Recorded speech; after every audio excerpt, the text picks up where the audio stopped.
Good morning students. कल हमने पदार्थ के कणों के बारे में पढ़ा। हर एक वस्तु जो हमारे आसपास है वो कणों से मिलकर बनी है। कणों का आकार बहुत छोटा है और हमने कणों के गुण भी पढ़े कि जो पदार्थ के कण हैं उनके बीच में रिक्त स्थान उपस्थित हैं। जो ये कण हैं पदार्थ के, ये सदा गतिशील रहते हैं और इन कणों के बीच में आकर्षण होता है और आकर्षण के आधार पर ही अब हम इन्हीं तीन, सिर्फ आकर्षण नहीं, इन तीनों गुणों के आधार पर अब हम आगे करेंगे कि जो पदार्थ है उसकी कितनी अवस्थाएं हैं। बहुत छोटी क्लासेस से आपको बताना शुरू कर देते हैं कि पदार्थ की 3 अवस्थाएं होती हैं, ठोस, द्रव और गैस। इसमें सबसे पहले हम ठोस अवस्था के बारे में पढ़ेंगे। आपके आसपास बहुत ज़्यादा उदाहरण हैं जिनको आप देख सकते हैं। किताब जो आपने अभी ली हुई है, जिससे आप पढ़ रहे हैं, कॉपी, टेबल, स्केल, आपका इरेज़र, शार्पनर। अब ये वो चीज़ें हैं जो हैंडी हैं, जो हाथ में आसानी से आ जाएंगी, है ना। तो अगर आप कोशिश करें तो आप एक पेज के ऊपर इसकी स्पष्ट सीमाएं खींच सकते हैं, मतलब इसकी आउटर बाउंड्री ड्रॉ कर सकते हैं। स्केल को रखा पेज के ऊपर, आप उसकी बाउंड्री ड्रॉ कर सकते हैं। ऐसा बहुत सारी चीज़ों के साथ कर सकते हैं। तो ऐसी चीज़ें जिनका निश्चित आकार है, स्पष्ट सीमाएं हैं, स्थिर आयतन है और उनकी जो संपीड्यता है वो नगण्य है, वो होंगे ठोस। किसी भी वस्तु का ठोस होने के लिए ये डेफिनेशन पूरी करनी ज़रूरी है। लेकिन जैसे हम जानते हैं विज्ञान में तो अपवाद हैं ही, तो कुछ ऐसी भी चीज़ें होंगी जो इस डेफिनेशन को फॉलो नहीं करेंगी लेकिन फिर भी वो ठोस हैं। अब यहाँ पे शब्द आया संपीड्यता। संपीड्यता है किसी भी वस्तु को स्क्वीज़ कर देना। बाह्य बल लगाएं तो उसकी आकृति में बदलाव हो जाए और जब हम बाह्य बल हटाएं तो उसकी आकृति पहले जैसी हो जाए। अब इसके अंदर हम उदाहरण ले सकते हैं सॉफ्ट बॉल का, जो स्माइली बॉल्स आती हैं। अगर हम उसको अपने हाथों में दबा लें तो उसका आकार बदल जाता है। तो ये है संपीड्यता कि बाह्य बल की उपस्थिति में अपना आकार बदल लिया और जैसे ही हमने अपना बाह्य बल हटाया तो वो अपने पहले आकार में वापस आ जाएगी। तो अब बाह्य बल लगना, तो ये तो हमने एक मुलायम चीज़ के ऊपर लगाया और जो वो गेंद है देखो, निश्चित आयतन तो उसका भी है लेकिन संपीड्यता उसकी नगण्य नहीं है। और बाह्य बल लगने पर जो ठोस का आकार है वो अपना बना के रख सकते हैं। मतलब हमने स्केल को ज़ोर से अपने हाथ में पकड़ लिया, स्केल का तो वही आकार रहेगा, स्केल का आकार तो नहीं बदल रहा। तो इसका मतलब क्या है, बाह्य बल लगने पर ठोस अपना आकार बना के रख सकते हैं। किताब है, वो टेबल के ऊपर रखी है, आप ऊपर से उसके ऊपर बल लगा रहे हैं तो क्या किताब का आकार बदल जाएगा? किताब का आकार नहीं बदलेगा। लेकिन ऐसा भी होता है कि बाह्य बल लगने पर ठोस वस्तुएं टूट भी सकती हैं लेकिन उनका आकार नहीं बदलेगा। इसका मतलब क्या है कि ये वस्तुएं जिन्हें हम ठोस कह रहे हैं ये दृढ़ हैं।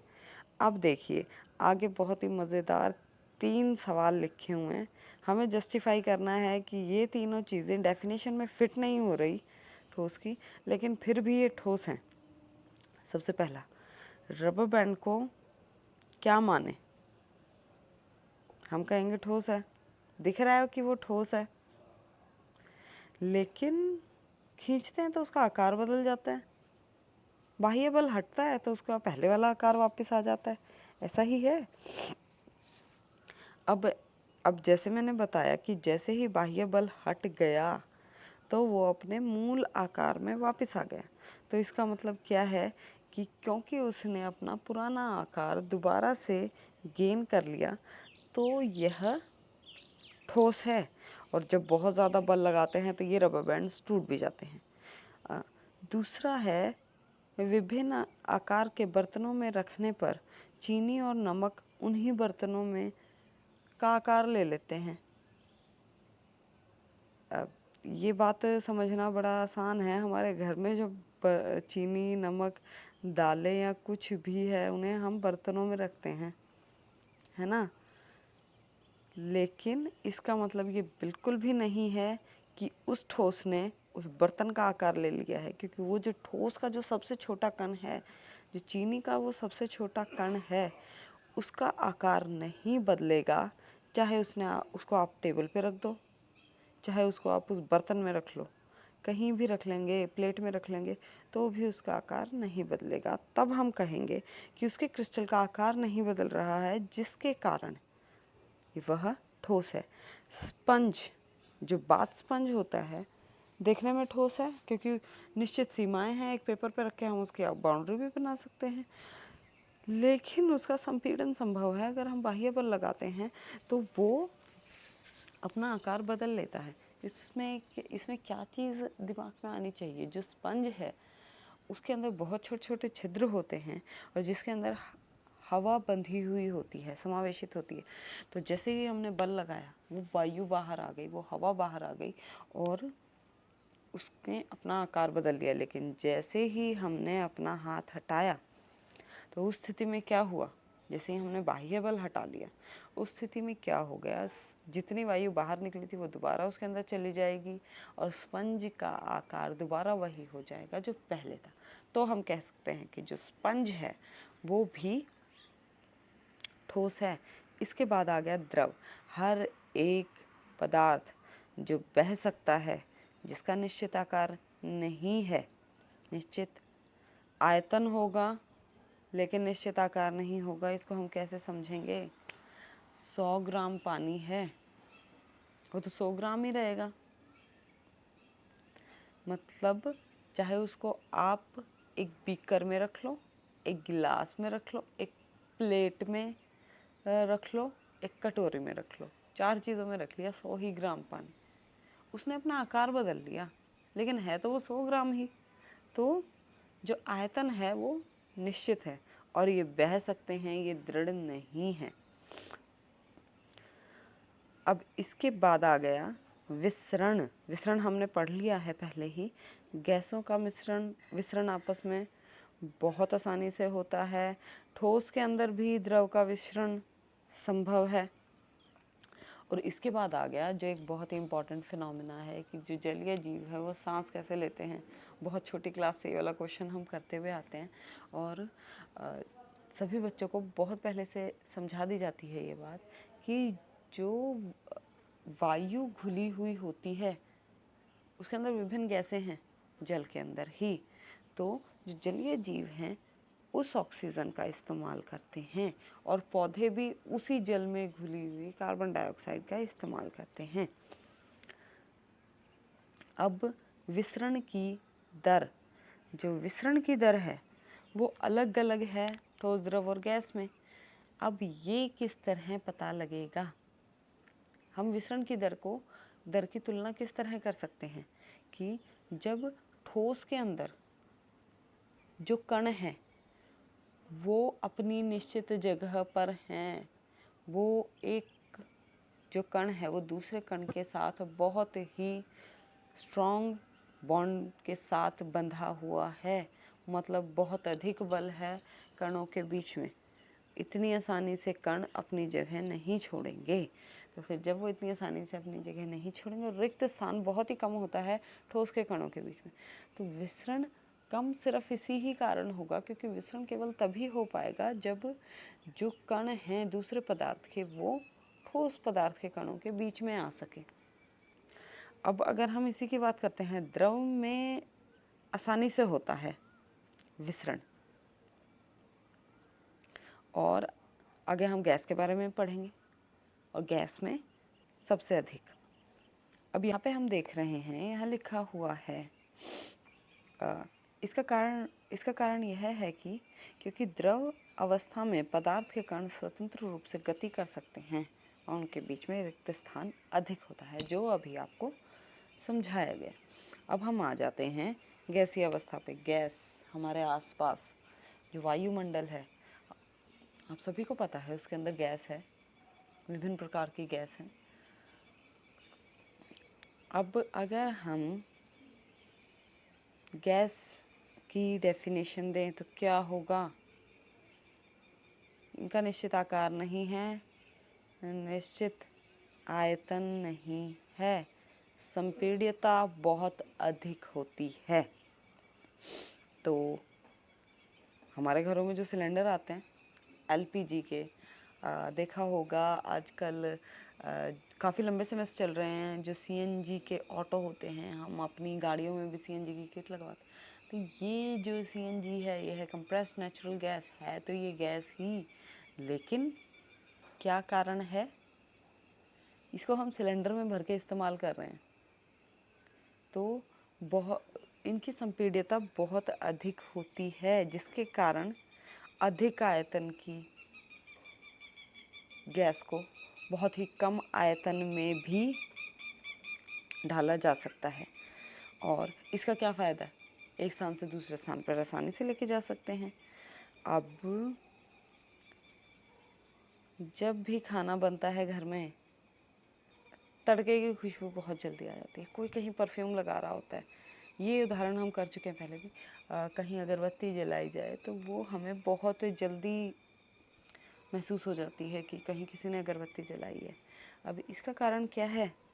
इसका कारण है कि बहुत गतिशील हैं वायु के कण, क्योंकि वायु के कणों के बीच में जो आकर्षण है वो ठोस द्रव गैस में सबसे कम होता है। इनके बीच में दूरी भी अधिक होती है, तो मतलब कोई भी दूसरा कण बहुत आसानी से इनके बीच में आ जाता है। तो इस कारण से विसरण बहुत अधिक तीव्रता से होता है।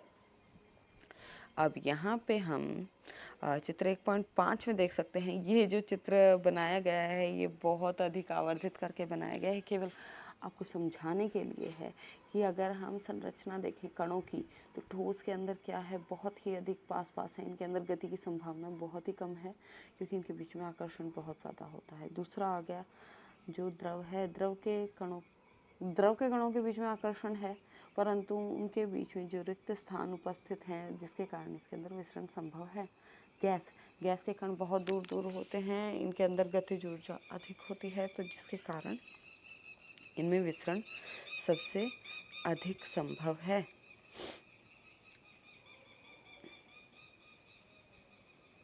अब यहाँ पे लिखा हुआ है, गैसीय अवस्था में कणों की गति अनियमित और तीव्र होती है। अब ये देखिए, अनियमित और तीव्र गति होने का क्या बताना चाह रहे हैं। और अभी हमने बात की कि एलपीजी को सिलेंडर में डाल देते हैं, सीएनजी को भी सिलेंडर में डाल देते हैं, तो जब इतना दबाव हो, जब ये इतनी अधिक गति करेंगे, तो जितना अधिक गति होगी उतना अधिक दबाव होगा बाह्य दीवारों पर। तो प्रति इकाई क्षेत्र पर लगने वाला बल जो गैस के कण लगाएंगे, इसे हम गैस का दबाव कहते हैं। अब इसके बाद प्रश्न आता है कि क्या ये अवस्थाएं एक से दूसरे में बदल सकती हैं? बिल्कुल बदल सकती हैं। इसका सबसे आसान उदाहरण क्या किया हुआ है आपने? अभी हम आगे जो वो हैं, इस किस किस के प्रभाव में ये ऐसा हो रहा है, वो आप इस उदाहरण से समझ जाएंगे। फ्रिज में से आपने बर्फ़ निकाली, आपने उसको रूम टेम्परेचर पे रखा, मतलब आपने उसको एक प्लेट में रख के बाहर टेबल पे रख दिया। क्या होगा? थोड़ी देर में पिघलनी शुरू हो जाएगी, और जब वो पिघल जाए, आप उसको धूप में रख दें तो उसका वाष्पीकरण भी शुरू हो जाएगा। तो मतलब ठोस बदला द्रव में, द्रव बदला गैस में। और फ़र्क क्या है? फ्रिज के अंदर था टेम्परेचर बहुत ही कम, बाहर रखा तापमान थोड़ा और ज़्यादा हो गया, आपने बाहर धूप में रख दिया प्लेट के अंदर डाल के ही, तो तापमान और अधिक। तो तापमान में परिवर्तन के कारण एक अवस्था को हम दूसरे अवस्था में बहुत ही आसानी से बदल सकते हैं। अब इसके पीछे कारण क्या है? उदाहरण समझा दिया, उदाहरण आप सबने देखा भी हुआ है ये, लेकिन अब हमें करना है कि इसके पीछे कारण क्या है। हमने पहले ही पढ़ा, चाहे किसी भी प्रकार के कण हो, सभी के बीच में सभी में गतिज ऊर्जा है। अब जैसे जैसे तापमान बढ़ेगा, वैसे वैसे इन कणों की गतिज ऊर्जा बढ़ जाएगी। जितनी अधिक गतिज ऊर्जा होगी, कण उतने अधिक गतिशील हो जाएंगे। और इतनी अधिक, जब ऊर्जा ली हुई इतनी अधिक हो जाएगी कि ठोस कण एक दूसरे से, जो इनका परस्पर बल है, उसको पार पा जाएंगे, तब वो अपना नियत स्थान छोड़कर स्वतंत्र हो जाएंगे। अब उस स्थिति में क्या होगा, जो ठोस है वो द्रव में परिवर्तित हो जाएगा, और जिस न्यूनतम तापमान पर ठोस पिघलकर द्रव बनता है, उस ठोस का गलनांक कहा जाता है। अगर हम बर्फ़ की बात करें, 273.15 केल्विन लिखा हुआ है रोज़मर्रा की भाषा में, 0 डिग्री सेल्सियस। तो जब ये तापमान आता है तो बर्फ़ पिघलना शुरू हो जाता है। अब एक बात है, किसी भी ठोस के गलने की प्रक्रिया में तापमान सदा समान रहता है। अब ये क्या बात हुई कि गलने के टाइम तापमान समान रहेगा, जबकि ऊष्मा उसको मिलती जा रही है, तो फिर तापमान क्यों नहीं बढ़ रहा? अब इसका जो अभी आपको बर्फ वाला उदाहरण दिया, जब तक पूरी बर्फ पिघल कर जल में परिवर्तित नहीं हो जाएगी, तब तक उस जो जल और बर्फ का पूरा कॉम्बिनेशन है, उसका जो तापमान है वो 0 डिग्री सेल्सियस से नहीं बढ़ेगा। कहने का मतलब ये है। अब फिर वो जो ऊर्जा दी जा रही है वो कहाँ जा रही है? वो जो ऊर्जा है वो गुप्त ऊष्मा कहलाती है, और जितनी भी सामग्री है वो अपने अंदर छुपा लेती है इसे। और गुप्त ऊष्मा का मतलब ही यही है, छुपी हुई।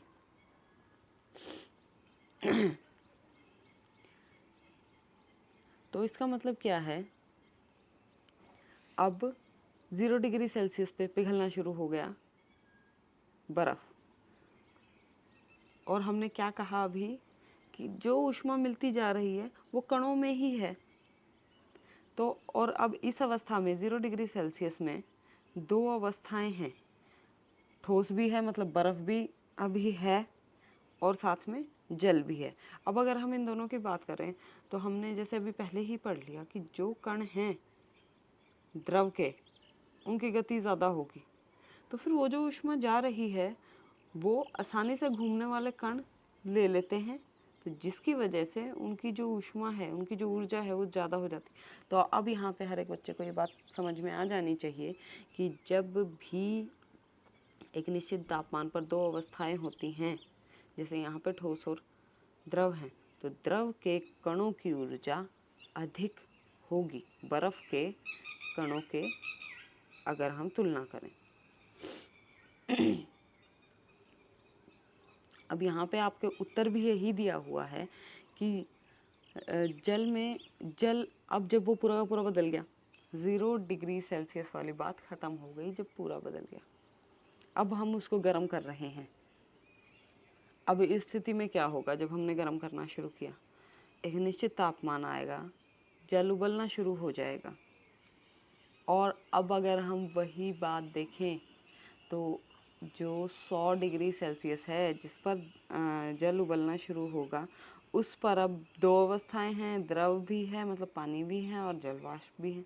अब इस स्थिति में अगर हम देखते हैं वही कंपैरिजन जो हमने बर्फ़ और जल के बीच में किया, बर्फ़ और जल में ज़्यादा ऊर्जा थी, तो यहाँ पर वाष्प में ज़्यादा ऊर्जा होगी। तो इसका मतलब क्या है, उबलते हुए जल और भाप में से किसकी ऊर्जा ज़्यादा होगी, मतलब किसकी जलाने की क्षमता ज़्यादा होगी? तो इसका उत्तर होगा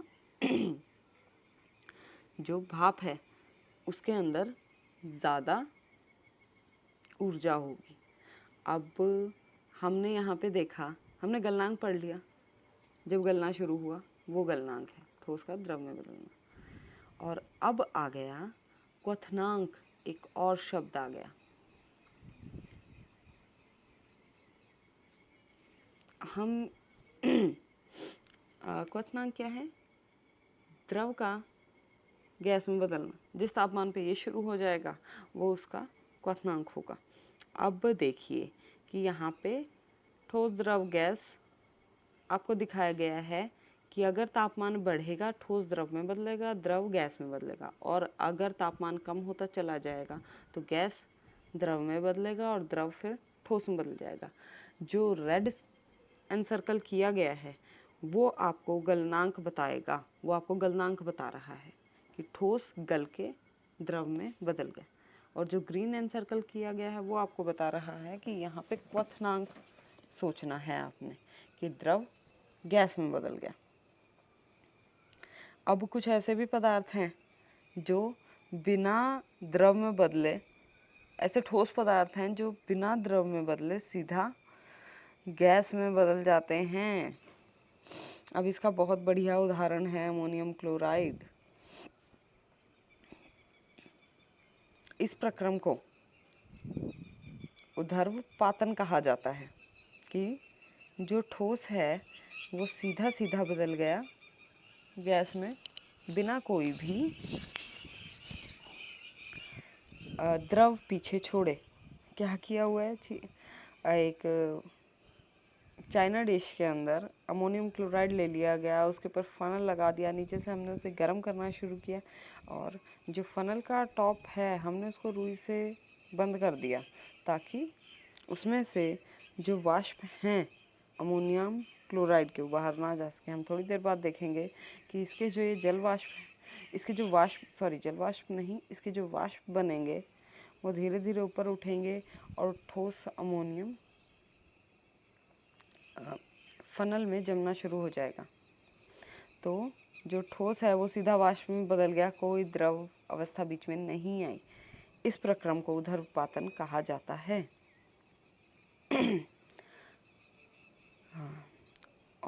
द्रव का बिना द्रव अवस्था में परिवर्तित हुए ठोस का सीधे गैस में बदल जाना ऊर्ध्वपातन है, और गैस का सीधे ठोस में आ जाना, गैस अवस्था का सीधा ठोस में आ जाना, ये है निक्षेपण। 2 शब्द आए।